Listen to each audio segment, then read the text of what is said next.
Hi and welcome. Thank you very much to Zan and Shane for requesting this tutorial video on Film Noir by Mike Cornick.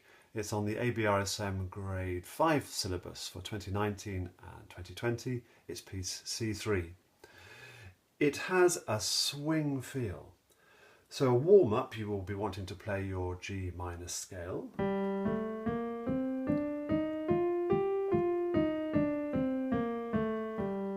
That would be straight quavers, straight eighths. If we want to swing it,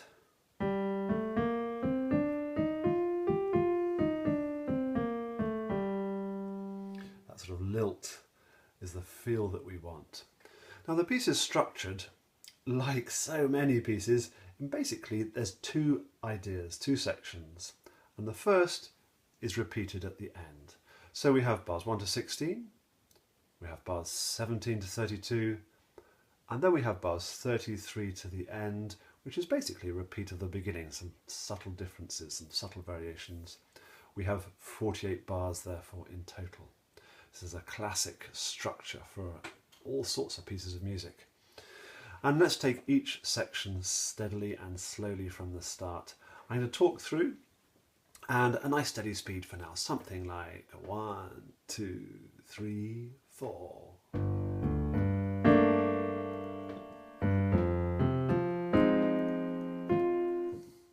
So we've got those accents in the right hand, and we also need to take care to hold on to the thumb. It's very tempting to play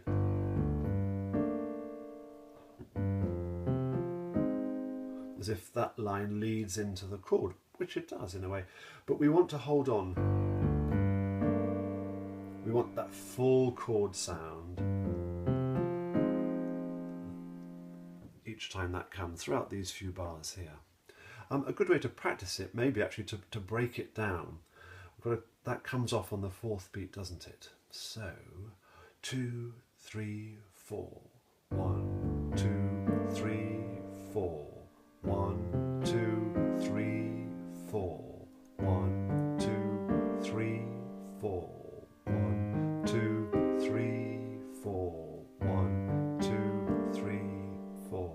1, 2, 3, 4.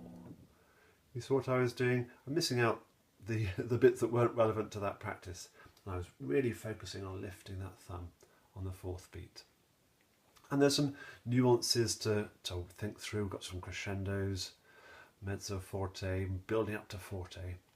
And the rhythm in these two bars needs a little bit of thinking. If I play it nice and steadily, 1, 2, 3, 4. 1, 2, 3, 4. So that lands on the fourth beat. 2, 3, 4, 1, 2, 3, 4. Kick on that one, that's on the beat. 3, last time, 3, 4, 1, 2, 3, 4, 1, 2. Yeah, let's go from bar 5, just the left hand. 2, 3, 4. 1, 2, 3, 4. 1, 2, 3, 4. 1, 2, 3, 4. 1, 2. That will need a bit of working out, so much going on. And then from bar 9 we've got some triplets going. Great triplet workout. Let me play a G there and a B flat down there. Ordinary crotchets here, marking a steady pace for us. Can I do triplets with this finger?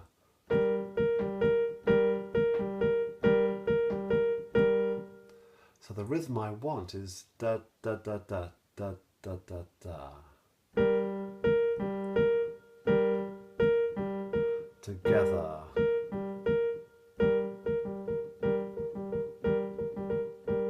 And getting that basic feel is crucial for so much music. And so from bar 9, 2, 3, 4, 1.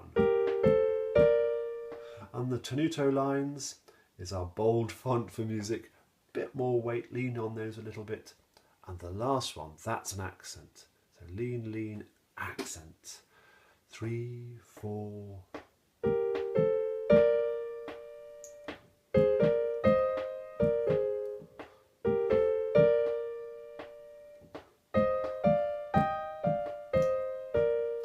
probably hear my foot tapping away there, give myself a strong beat. Of course, do use your metronome. So you notice I did some alternative fingering there at the end.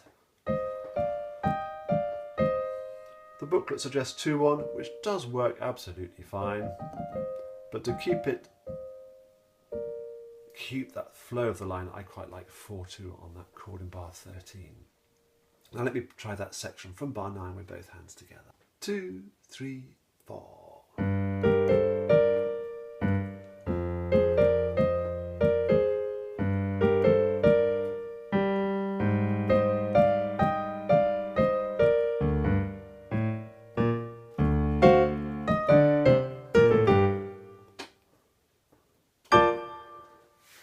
And lots of character in those chords. Worth pointing out that that D chord in bar 14 has a sharp 9. Oh, our 9th is an E. It's a D chord with a sharp 9. Very common in this style. Great sound. Taking you to G minor ultimately. And the other chord that's worth mentioning, drawing your attention to, is that one. What is it? Well, at the right hand, we have a stack of fourths. Sorry, I hope I'm not going to go down a jazz harmony rabbit hole here. But we have a stack of fourths. And if my pinky, my 5th finger, is on the root note, stack of fourths, that's a really great voicing, a great sound you're going to create. If I play it on let's do a C chord. What do we say? That goes onto a C, stack of fourths, and it can be C minor. It could be C major, it could be C dominant 7th. Also, it works really, really well. So there's a little thought for you. Now, from bar 17, we're now into our middle section. And our left hand needs to play staccato. Staccato means lots of different things. Is staccato? I think that would be quite wrong. We're trying to imitate the sound of a double bass, playing pizzicato, and I think it's more just slightly separated.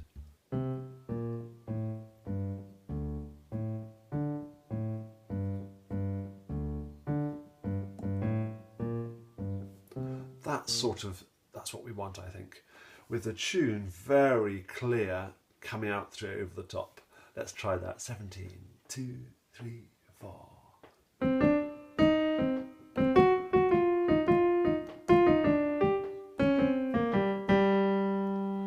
Notice I quite like the 4th finger on that D flat. It means that that scale going down is very straightforward rather than having to worry about that. That's just an option. Bar 17, 2, 3, 4.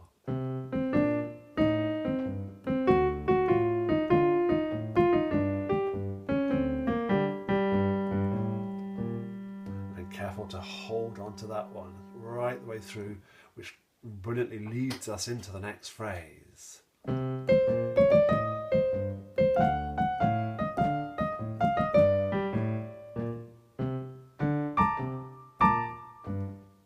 Yeah? Now the rhythm there, again, there's lots in it. Let me go from bar 21. 1, 2, 3, 4. 1, 2, 3, 4. 1, 2, 3, 4. 1, 2, 3, 4. 1, 2, 3, 4. Haha. One more time. Bar 21. 1, 2. By the way, I'm counting aloud. Counting aloud is it's tricky to do. I'm having to really concentrate. So do get your metronome out at this point and have that marking your time. Or, Shane, perhaps get your mum to count with you whilst you're playing to work out these rhythms. But here it is, bar 21. Perhaps play along with me. 1, 2, 3, 4. 1, 2, 3, 4. 1, 2, 3, 4. 1, 2, 3, 4. 1, 2, 3, 4.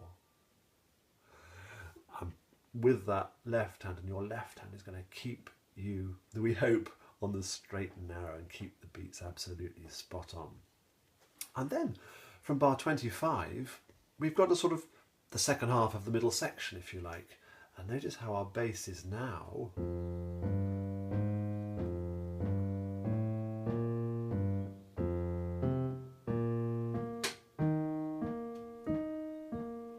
smooth and legato.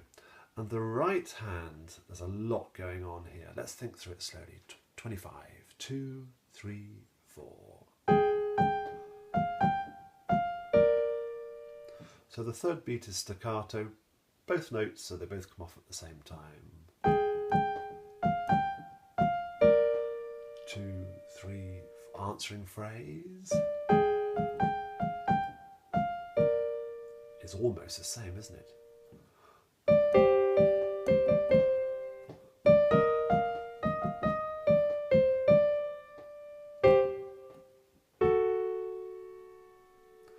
Accent staccatos, holding on to those thumb notes with the thumb, all the while there's a nice smooth left hand. Let's go through 2, 3, 4.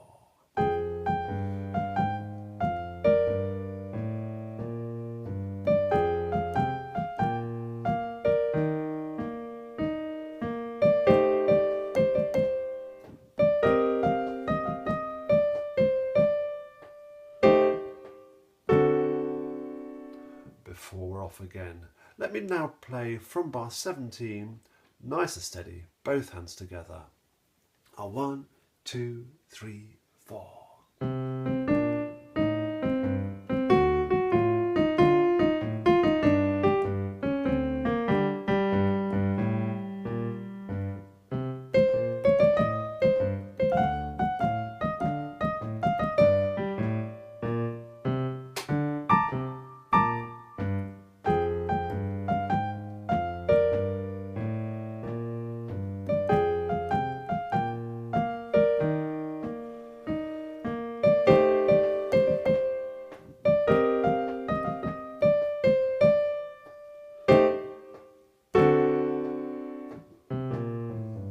And then we're off again.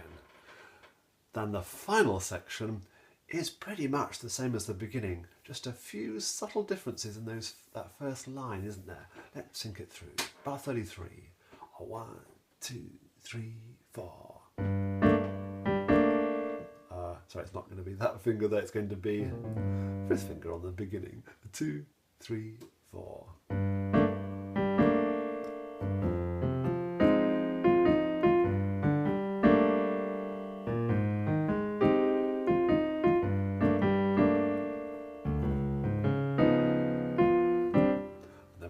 The same thing, and at the end we have that very delicate chord there to finish off. If you listen to the performance video, you'll hear me play it with the backing track, and you can download that here. A good idea for practicing this piece on your own with a metronome is to set your metronome to play on the backbeat, to play on beats 2 and 4 only.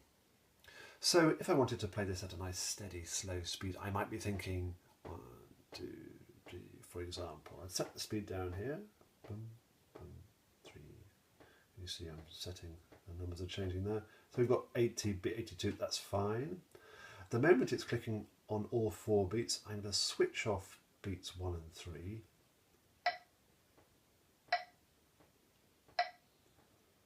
Now if you're hearing that as 1 and 3 at the minute in your heads, 2, 3, 4, 1, 2, 3, 4. That's how I get the feel for it. Let me leave that playing whilst I just play through the first little bit. Now, it just gives you the right feel for this style of music. Here we go. 2, 3, 4. 1, 2, 3, 4.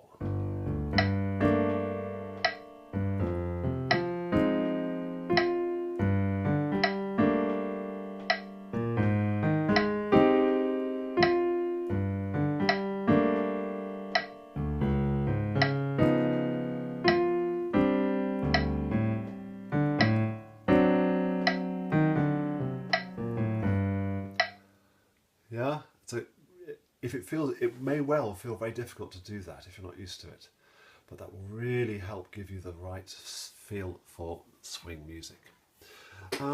If there's anything you want some more help with, please come and ask me. I'm going to finish off now by playing through the entire piece, nice and steady, not with the metronome, but nice and steadily, both hands together.